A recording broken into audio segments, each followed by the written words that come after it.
പുലരിക്കായി മാറി മറയേണ്ടതോർത്ത്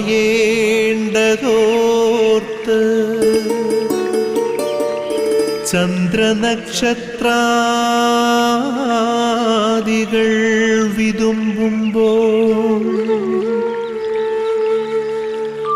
മാറ്റമില്ലാതെങ്ങും വിരാജിക്കും ദൈവമേ, അങ്ങയെ വാഴ്ത്തുന്നു ഞങ്ങൾ.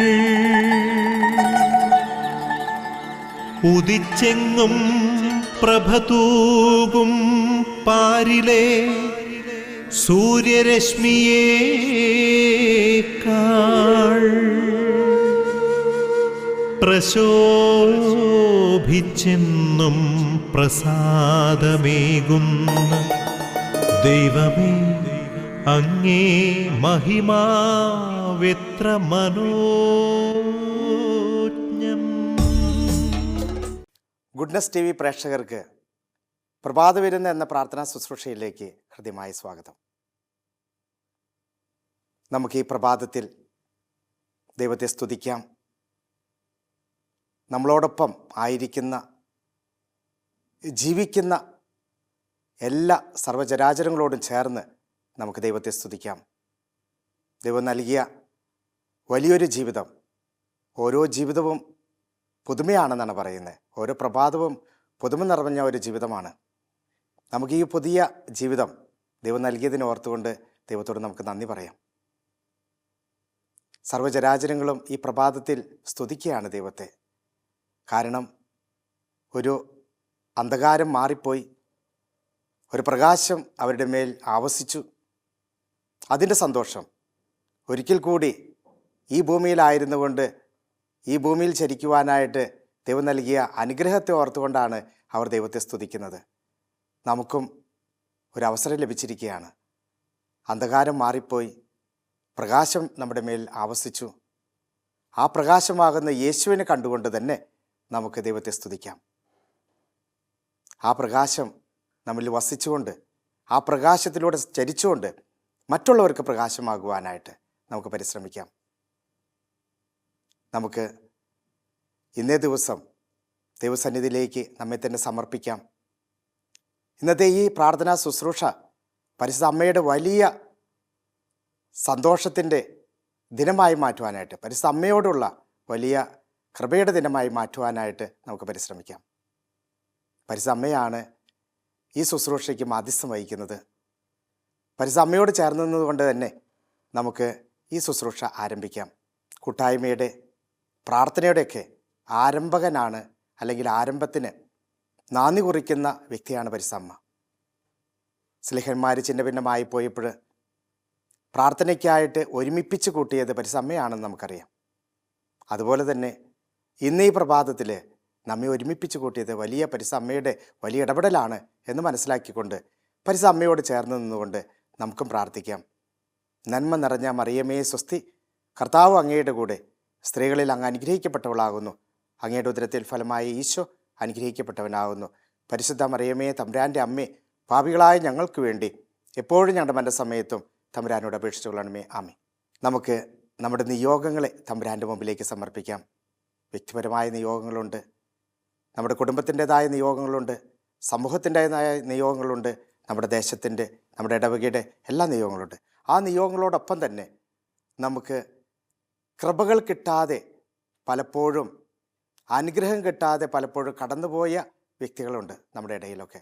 ധ്യാനങ്ങളിൽ പങ്കെടുത്ത്, കുർബാനയിൽ പങ്കെടുത്ത്, പലപ്പോഴും പല നൊവേനകളിലൊക്കെ പങ്കെടുത്ത് ഒരു അനുഭവം കിട്ടാതെ, കൃപ കിട്ടാതെ, അനുഗ്രഹം കിട്ടാതെ കടന്നുപോയ വ്യക്തികളൊക്കെ ഉണ്ട്. ആ വ്യക്തികളെല്ലാം ഓർത്തുകൊണ്ട് നമുക്ക് ഇന്നത്തെ അവരെല്ലാം ദൈവസന്നിധിയിലേക്ക് സമർപ്പിച്ചുകൊണ്ട്, ആ നിയോഗങ്ങളെല്ലാം സമർപ്പിച്ചുകൊണ്ട് നമുക്ക് പ്രാർത്ഥിക്കാം. ദൈവം ഓരോരുത്തരെയും അനുഗ്രഹിക്കട്ടെ. അവരുടെ അനുഗ്രഹമാകട്ടെ അവരുടെ ഇന്നത്തെ നിയോഗമായി മാറുന്നത്, അല്ലെങ്കിൽ ആ ഒരു ബ്ലെസ്സിങ് ആയിട്ട് മാറേണ്ടത്. അങ്ങനെ അവർ സന്തോഷത്തോടെ ഇന്നേ ദിവസം മാത്രമല്ല, ഇന്നു മുതൽ മരണം വരെ ആ അനുഗ്രഹത്തിൽ ജീവിക്കുവാനായിട്ട് അവരെ അനുഗ്രഹിക്കട്ടെ എന്ന് പ്രാർത്ഥിച്ചുകൊണ്ട് നമുക്ക് ഇന്നത്തെ ഈ പ്രവർത്തന മേഖലകൾ നമുക്കിവിടെ ആരംഭിക്കാം. ഇന്നത്തെ വിചിന്തനത്തിലേക്കൊക്കെ നമുക്ക് പ്രവേശിക്കാം. പരിമളത്തിനുറവയാം നറുസൗരഭ്യമാകട്ടെ ഞങ്ങളുമീ മണ്ണിൽ.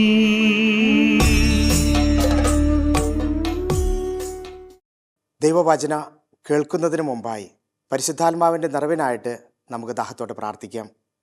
പരിശുദ്ധാത്മാവ് എന്ന് നിറയുമ്പോൾ നമ്മൾ ഓരോരുത്തരും ശക്തരായി തീർന്നുകൊണ്ട് വചനം കേൾക്കുവാനും വചനം പങ്കുവയ്ക്കുവാനും വചനത്തിലൂടെ നമ്മുടെ ജീവിതങ്ങളെ ക്രമപ്പെടുത്തുവാനും നമുക്ക് സാധിക്കും.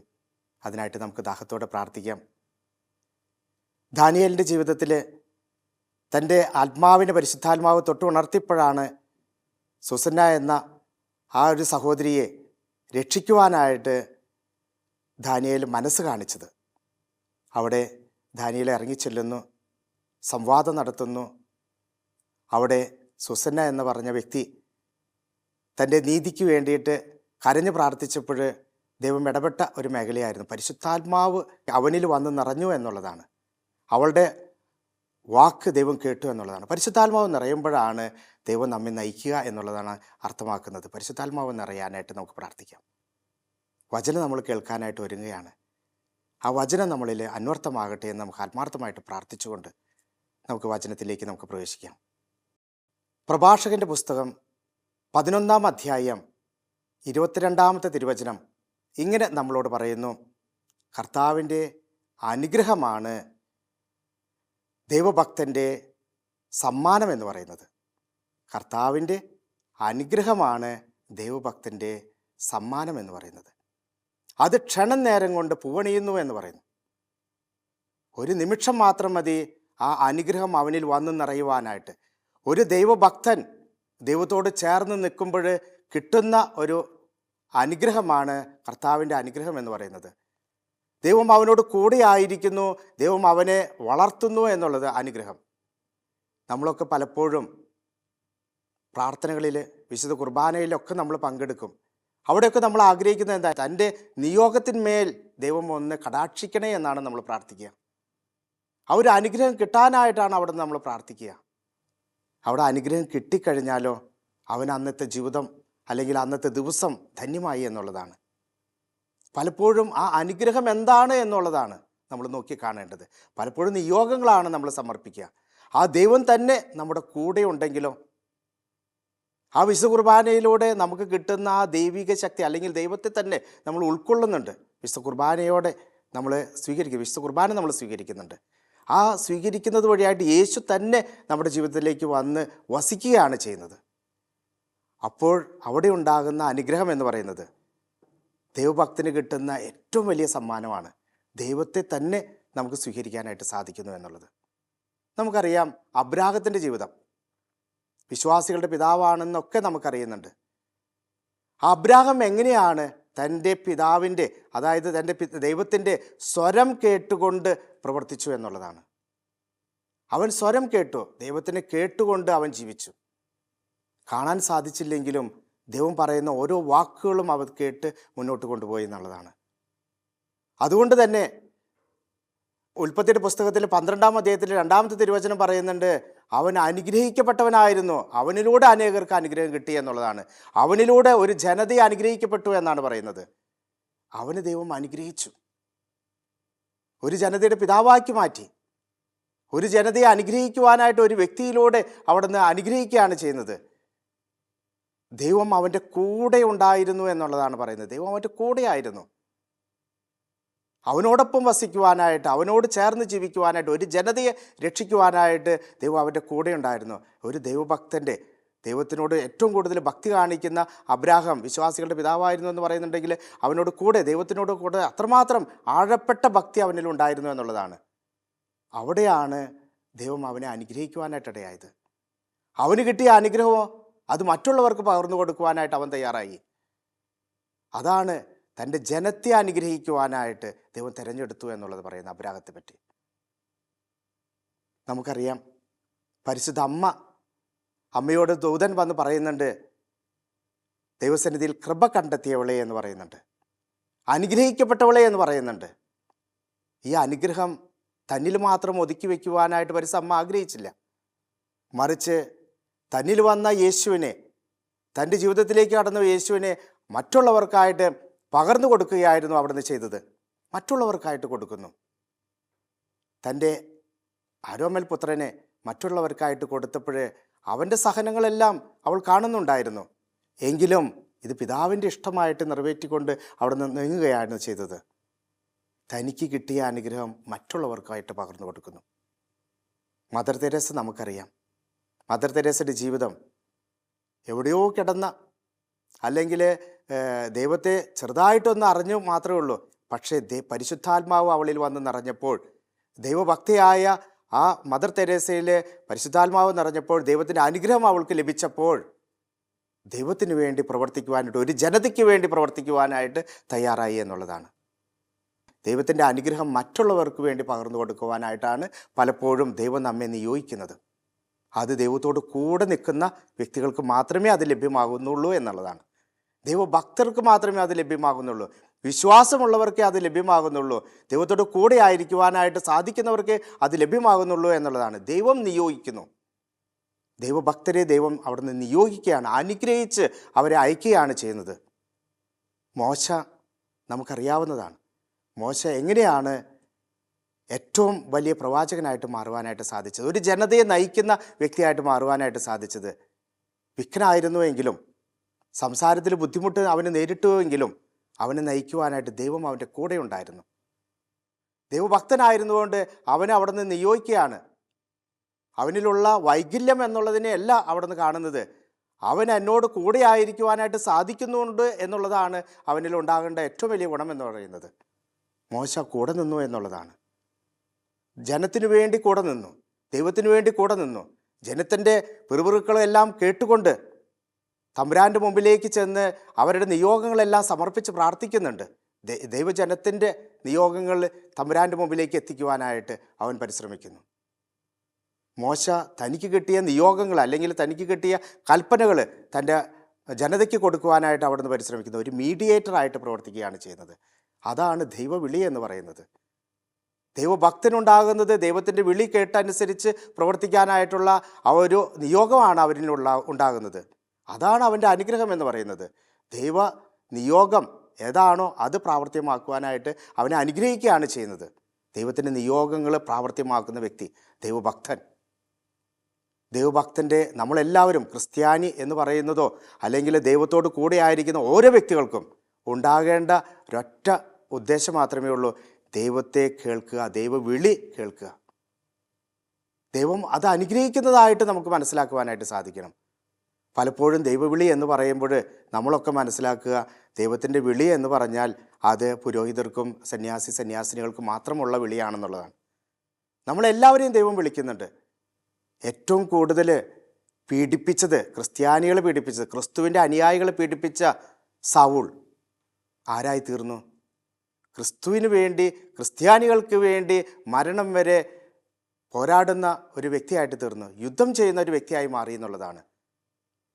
കുതിരപ്പുറത്ത് വാളേന്തിക്കൊണ്ട് ക്രിസ്ത്യാനികളെ നശിപ്പിക്കുവാനായിട്ട് ഇറങ്ങിത്തിരിച്ച ആ സൗൾ പിന്നീട് സെൻറ്റ് പോളായി മാറി. കാരണം എന്താ? ദൈവത്തിൻ്റെ വിളി അവൻ മനസ്സിലാക്കി. അനനിയ പറയുന്നുണ്ട്, സൗളെ സൗളെ, ദൈവം നിയോഗിച്ചതുകൊണ്ട് ഞാൻ നിൻ്റെ മുമ്പിലായിരിക്കുകയാണ്. നീ ക്രിസ്തുവിൻ്റെ വലിയൊരു വക്താവായി തീരുവാനായിട്ട് നിന്നെ ദൈവം അനുഗ്രഹിക്കുകയാണ്. ആ വിളി കേട്ടുകൊണ്ട്, ആ നിയോഗം മനസ്സിലാക്കിക്കൊണ്ട്, ആ അനുഗ്രഹം പ്രാപിച്ചുകൊണ്ടാണ് സെൻറ്റ് പോൾ പ്രവർത്തിക്കുന്നത്. ആ വലിയ കൃപ അവന് ലഭിച്ചു. ആ കൃപയിൽ ജീവിക്കുവാനായിട്ട് അവൻ പരിശ്രമിച്ചു, അനുഗ്രഹത്തിൽ ജീവിക്കുവാനായിട്ട് പരിശ്രമിച്ചു എന്നുള്ളതാണ്. നമ്മളെല്ലാവരും തന്നെ പലപ്പോഴും ക്രിസ്ത്യാനികളാണ്, ജന്മം മുതൽ ക്രിസ്ത്യാനികളാണ്, അല്ലെങ്കിൽ പലപ്പോഴും മാമോദിസ സ്വീകരിച്ചതുകൊണ്ട് നമ്മൾ ക്രിസ്ത്യാനികളാണ് എന്നുള്ളതാണ്. ഈ ക്രിസ്തുവിൻ്റെ അനുയായി എന്ന് പറയുന്നതിൽ മാത്രമല്ല നമ്മൾ ജീവിക്കേണ്ടത്, മറിച്ച് യേശുവിൻ്റെ വാക്ക് കേൾക്കാനായിട്ട്, ദൈവ വിളി കേൾക്കാനായിട്ട്, ദൈവത്തിൻ്റെ വചനം മനസ്സിലാക്കി ജീവിക്കുവാനായിട്ട് നമ്മൾ പരിശ്രമിക്കണം. അതാണ് ഇന്നത്തെ പ്രഭാഷകൻ്റെ പുസ്തകത്തിൽ നമ്മൾ വായിച്ചു കേട്ടത്. 11-ാം അധ്യായത്തിൽ 22-ാമത്തെ വചനം വായിച്ചു കേട്ടത്. ദൈവത്തിൻ്റെ, കർത്താവിൻ്റെ അനുഗ്രഹമാണ് ദൈവഭക്തൻ്റെ സമ്മാനം എന്നുള്ളത്. ഒരു നിമിഷം മതി. സൗളിന് ഒരൊറ്റ നിമിഷം മാത്രമുണ്ടായിരുന്നുള്ളൂ തൻ്റെ ജീവിതത്തിൽ മാറ്റിമറിക്കുവാനായിട്ട്, മാനസാന്തരം ഉണ്ടാകുവാനായിട്ട്. മോശയ്ക്കൊരൊറ്റ വിളിയാണ് ഉണ്ടായിരുന്നുള്ളൂ. മോശയുടെ ജീവിതത്തിൽ വലിയൊരു മാനസാന്തരം ഉണ്ടാകുന്നു, അല്ലെങ്കിൽ തൻ്റെ ജീവിതം മാറ്റിമറിക്കുകയാണ് ചെയ്യുന്നത്. താൻ അന്ന് വരെ വിക്കനായിരുന്നുവെങ്കിലോ അല്ലെങ്കിൽ സംസാരിക്കാനുള്ള ബുദ്ധിമുട്ട് അവന് നേരിട്ടിട്ടുണ്ടെങ്കിലോ അതൊന്നും അവൻ ഗവനിക്കുന്നില്ല. ആ നിമിഷം മുതൽ തമ്പുരാൻ കൂടെ ഉണ്ടായിരുന്നു എന്നുള്ളതാണ്. ഒരൊറ്റ നിമിഷം മാത്രം മതി. ഒന്ന് വിട്ടുകൊടുക്കുവാനായിട്ടുള്ള ഒരു മനസ്സുണ്ടെങ്കിൽ, തമ്പുരാന് വേണ്ടിയിട്ട് ഒന്ന് വിട്ടുകൊടുക്കാനുള്ള ഒരു മനസ്സുണ്ടെങ്കിൽ ഓരോ ദൈവഭക്തനും അനുഭവിക്കുന്നത് ഈ ഒരു പൂവണിയിലാണ്. ദൈവത്തിൻ്റെ അനുഗ്രഹത്തിൻ്റെ സമ്പന്നതയിൽ നമ്മൾ അർമാദിക്കലാണ് നമ്മൾ ചെയ്യുക. ഇന്ന് ഈ പ്രഭാതത്തിൽ നമുക്ക് തമ്പുരാൻ്റെ മുമ്പിൽ ആയിരുന്നുകൊണ്ട് ദൈവത്തിൻ്റെ അനുഗ്രഹം പ്രാപിക്കുവാനായിട്ട് നമ്മൾ തയ്യാറാകാം. എങ്ങനെയായിരുന്നുകൊണ്ടാണ്? യഥാർത്ഥ ദൈവഭക്തനായി തീർന്നുകൊണ്ട്, ദൈവത്തിൻ്റെ യഥാർത്ഥ ഭക്തനായി തീർന്നുകൊണ്ട്, ദൈവത്തിൻ്റെ അനുഗ്രഹം പ്രാപിച്ചുകൊണ്ട് നമുക്ക് പൂവണിയാനായിട്ട് നമുക്ക് പരിശ്രമിക്കാം. അതായത് എന്നും ശോഭിച്ച് നിൽക്കുവാനായിട്ട് നമ്മളൊക്കെ പൂവണിയ എന്ന് പറയുന്നത് ആകർഷണം ഉണ്ടാവുമെന്നാണ് പറയുക. അപ്പോൾ നമുക്കുണ്ടാകേണ്ടത് ഈ പൂവണിയിലാണ്. മറ്റുള്ളവർ നമ്മിലേക്ക് ആകർഷിക്കണം. ഒരു ക്രിസ്തുവിൻ്റെ അനുയായി എന്ന് പറയുമ്പോൾ മറ്റുള്ളവർ ഈ പൂവണിയുന്ന അവസ്ഥയിൽ, ദൈവത്തിൻ്റെ അനുഗ്രഹം നിറഞ്ഞു നിൽക്കുന്ന, പൂവണിഞ്ഞ് നിൽക്കുന്ന ഈ അവസ്ഥയിൽ മറ്റുള്ളവർ നമ്മെ ആകർഷിക്കും. നമ്മെ നോക്കിക്കൊണ്ട് ഇതാ യഥാർത്ഥ ക്രിസ്ത്യാനി, ഇതാ ക്രിസ്തുവിൻ്റെ അനുയായി എന്ന് പറയാനായിട്ടിടയാകും. അത് നമ്മുടെ ജീവിതത്തിൽ പ്രാവർത്തികമാക്കണം. പൂവണിഞ്ഞ് നിൽക്കാനായിട്ട് സാധിക്കണം. ഒരു നിമിഷം മതി, ഒരു നിമിഷം മതി നമ്മുടെ ജീവിതങ്ങളെ മാറ്റിമറിക്കുവാനായിട്ട്. നമ്മൾ കേട്ടതുപോലെ മോശയ്ക്കുണ്ടായൊരു മാറ്റം, അബ്രാഹത്തിനുണ്ടായൊരു മാറ്റം, അബ്രാഹത്തെ വിളിച്ചു. സെൻറ്റ് പോളിനുണ്ടായിരുന്ന മാറ്റം, മദർ തെരേസയ്ക്കുണ്ടായിരുന്ന മാറ്റം, പരിശുദ്ധ അമ്മയ്ക്കുണ്ടായിരുന്ന മാറ്റം നമ്മുടെ ജീവിതത്തിലും നമ്മുടെ പേരെടുത്ത് നമുക്ക് പറയാനായിട്ട് സാധിക്കും. എന്നിലുണ്ടായിരുന്നൊരു മാറ്റം. അത് ദൈവത്തിൻ്റെ വിളി കേൾക്കാവുന്ന ദൈവഭക്തരായി തീരുവാനായിട്ട് നമുക്ക് സാധിക്കട്ടെ. അതിനായിട്ട് ദൈവം നമ്മെ ഓരോരുത്തരെയും അനുഗ്രഹിക്കട്ടെ എന്ന് നമുക്ക് ഈ പ്രഭാതത്തിൽ നമുക്ക് പ്രാർത്ഥിക്കുകയും പരിശ്രമിക്കുകയും ചെയ്യാം. ആബാ പിതാവേ, സ്നേഹാഗ്നിയാൽ ജ്വലിക്കട്ടെ മക്കളാ ഞങ്ങളെല്ലാം.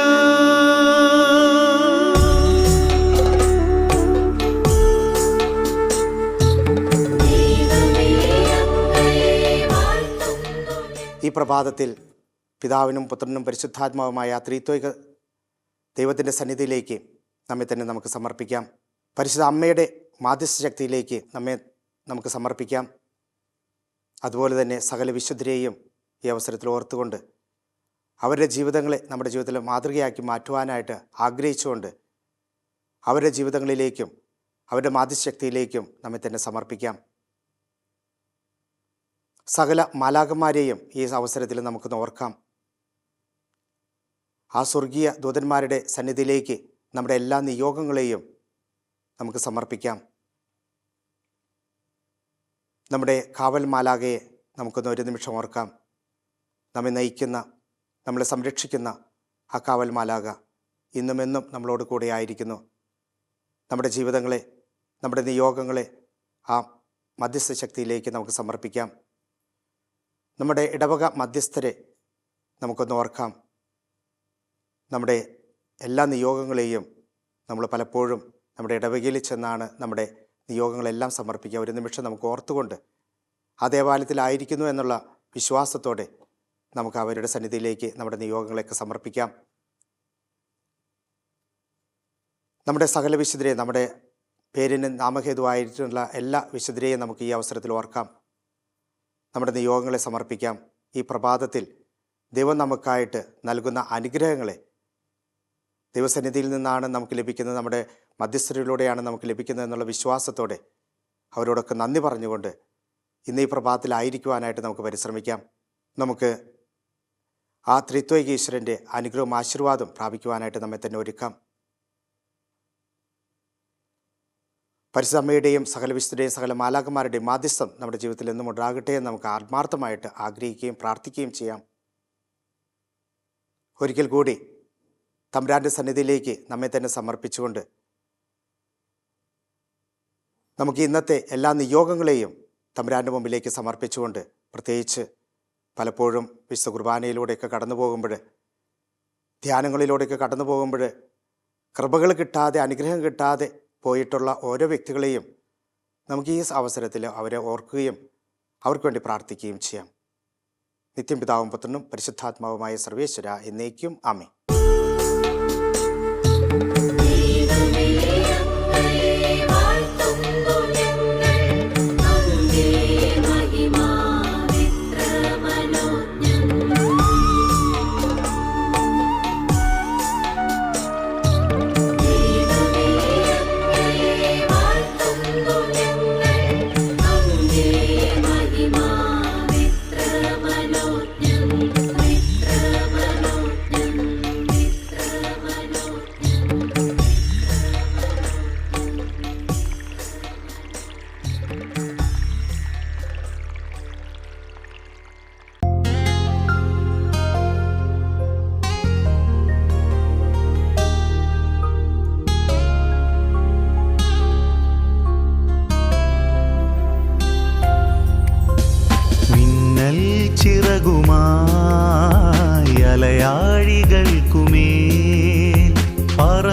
പറന്നു പറന്നു പോയിടാ. അടയാളങ്ങളായി ഇനി ലോകാതിർത്തികൾ കടന്നു കടന്നു കടന്നു പാറിടാ. തിരുവചനത്തിൻ സാക്ഷികളാകാൻ ഉണർന്നെണീറ്റിടാ.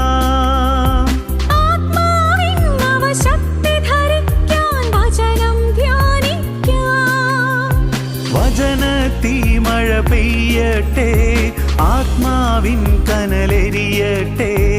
ആളിക്കത്തി തീക്കാറ്റായി ഒരു പുതുയുഗമായി മാറട്ടെ. ഒരു യുഗം ഇത് പുതുയുഗം, ഒരു യുഗം പുതുയുഗം, ഒരു യുഗം ഇത് പുതുയുഗം, ഒരു യുഗം പുതുയുഗം. മിന്നൽ ചിറകുമായി അലയാഴികൾക്കുമേൽ പറന്നു പറന്നു പറന്നു പോയിടാ.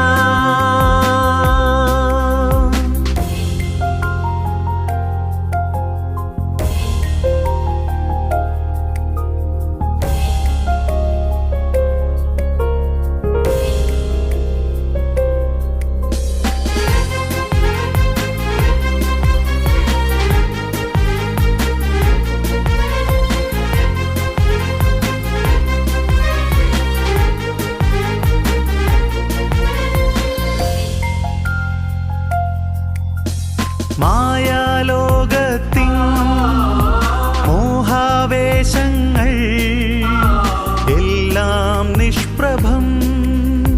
മായാലോകത്തിൻ മോഹാവേശങ്ങൾ എല്ലാം നിഷ്പ്രഭം.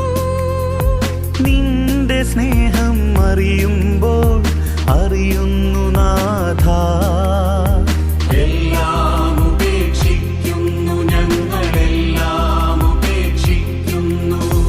ഒന്നു മാത്രം അനശ്വരമായി ദൈവസ്നേഹമെന്നും ആർക്കും അനുഭവമായി. നിൻ കൂടെ പോരുന്നിതാ ഞങ്ങൾ, നിൻ കൂടെ പോരും.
മോചനത്തീ മഴ പെയ്യട്ടെ, ആത്മാവിൻ കനലെരിയട്ടെ.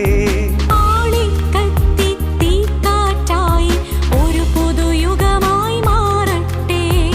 ഒരു യുഗം ഇത് പുതുയുഗം, ഒരു യുഗം പുതുയുഗം, ഒരു യുഗം ഇത് പുതുയുഗം, ഒരു യുഗം പുതുയുഗം. മിന്നൽ ചിറകുമായി അലയാഴികൾക്കുമേൽ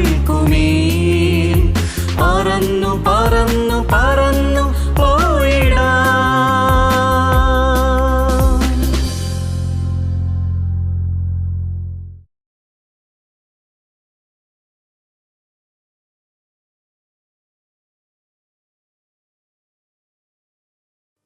സഭയോട് ചേർന്ന് നിന്നുകൊണ്ട്, പരിശുദ്ധ പാപ്പായോട് ചേർന്ന് നിന്ന് കർദിനാൾമാരോടും മെത്രാപ്പോലിത്തന്മാരോടും മെത്രാൻ സംഘത്തോടും സകല പുരോഹിതന്മാരോടും സന്യാസികളോടും ചേർന്ന് നിന്നുകൊണ്ട്, ആത്മായ ശുശ്രൂഷകരോടും ആത്മായ വ്യക്തികളോടും ചേർന്ന് നിന്നുകൊണ്ട് ആ ത്രിത്വൈക ഈശ്വരൻ്റെ അനുഗ്രഹം പ്രാപിക്കുവാനായിട്ട് നമ്മെ തന്നെ ഒരുക്കാം. വലിയ അനുഗ്രഹമായിട്ട് നമുക്ക് മാറട്ടെ.